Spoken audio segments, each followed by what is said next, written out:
Открылся форум с чествования мэтров журналистики, тех, кто внес неоценимый вклад в развитие кавказской прессы. От Чеченской республики это ветеран профессии Масхуд Заурбеков. Дело именитых коллег продолжает молодое поколение. В этом году форум СМИ стал еще масштабнее, а темы для дискуссий еще острее. В течение 2 дней журналисты обсуждали ключевые направления в информационной политике. Особый акцент сделан на диалог между властью и СМИ. Если журналист критикует, например, действующую власть, что он делает? Он раскачивает лодку, как у нас любят наши руководители говорить, то есть он плохой. Либо если журналист не критикует власть, то есть он, что же он получается тогда, продажный, да? Где вот этот симбиоз найти? Благодаря форуму можно познакомиться с контентом СМИ других регионов Северного Кавказа. Главы субъектов СКФО осмотрели все представленные стенды. Чечня в этом году, безусловно, удивляет своей экспозицией. Для гостей представили продукцию печатных изданий, а также новшества телевизионной техники. Ознакомился с презентацией и Ислам Кадыров. передач, аналитических программ, там программ, Рамзан Ахмадович, он дербехан дольше.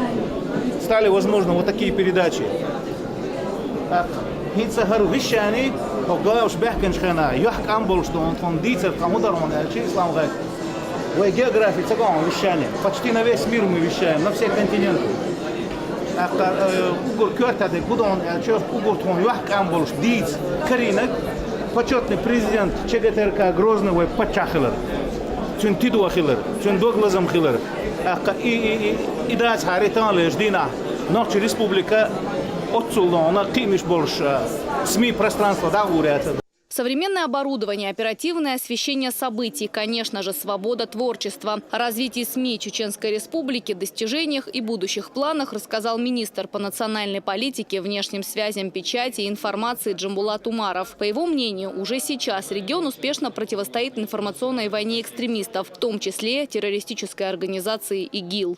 Роль национальных СМИ Чеченской Республики в процессе противодействия информационной войне самое главное, я считаю, на сегодняшний день, потому что, если вы заметили, после заявления президента страны Владимира Путина по тем или иным вопросам, касается ли это ситуации в Донбассе, касается ли это каких-то макроэкономических вопросов, касается ли это геополитики, касается ли это ситуации на Ближнем Востоке, после заявлений Владимира Владимировича Путина весь мир, затаив дыхание, наблюдает и слушает то, что либо говорит, либо пишет в своем Инстаграм или на других порталах глава Чеченской Республики Рамзан Ахматович Кадыров, который каждый раз, в каждом своем посте, в каждом своем заявлении, в каждой своей речи всегда подтверждает мощный фундамент в лице чеченского народа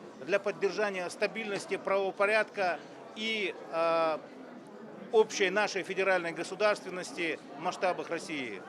Есть ли на Кавказе настоящая свобода слова? Почему местные журналисты подвергаются давлению? Как наладить диалог между СМИ и государственной властью? Эти и другие темы обсудили на пленарном заседании. Полномочный представитель президента в Северокавказском федеральном округе Сергей Меликов отметил, что многие журналисты подают информацию недостаточно объективно.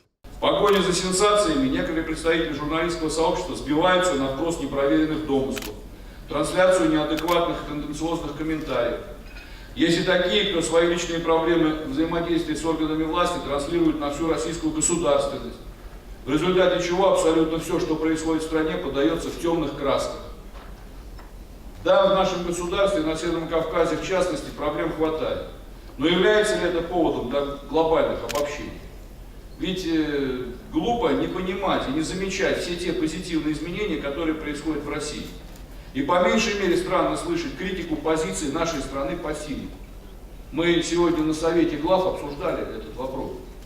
СМИ – один из основных инструментов для формирования позитивного имиджа Северного Кавказа. Однако, если в регионах есть проблемы, работа журналистов – рассказать об этом, а уже вместе с властями искать решения.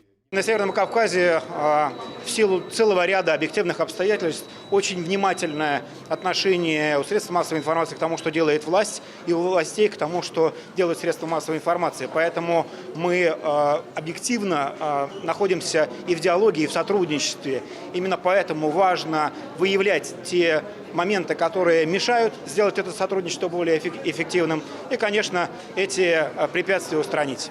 Форум СМИ объединил сразу несколько информационных событий. Это интернет-премия «Прометей-2015», где победителем в номинации «Персона года» стал Рамзан Кадыров. Также глава Чеченской Республики удостоен еще одной награды в рамках журналистского конкурса «Медиа Кавказ». Он – «Человек года» на Северном Кавказе. Всего Чеченская Республика завоевала 9 призовых мест. Как человек, долгое время проработавший рядом с ним и пресс-секретарем, я вот что хотел бы отметить.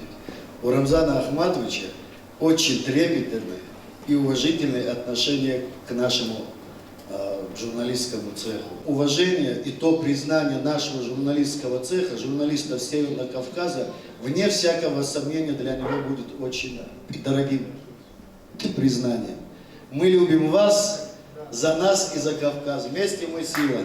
Понять себя как профессионала, пересмотреть цели и задачи. СМИ есть что сказать, а главное, есть вопросы, которые они могут задать. Основные идеи, озвученные на форуме, журналисты увезли к себе в регионы и постараются применить их на практике. Елена Черенкова, Сайхан Цинцаев, Мансур Саев. Новости 7.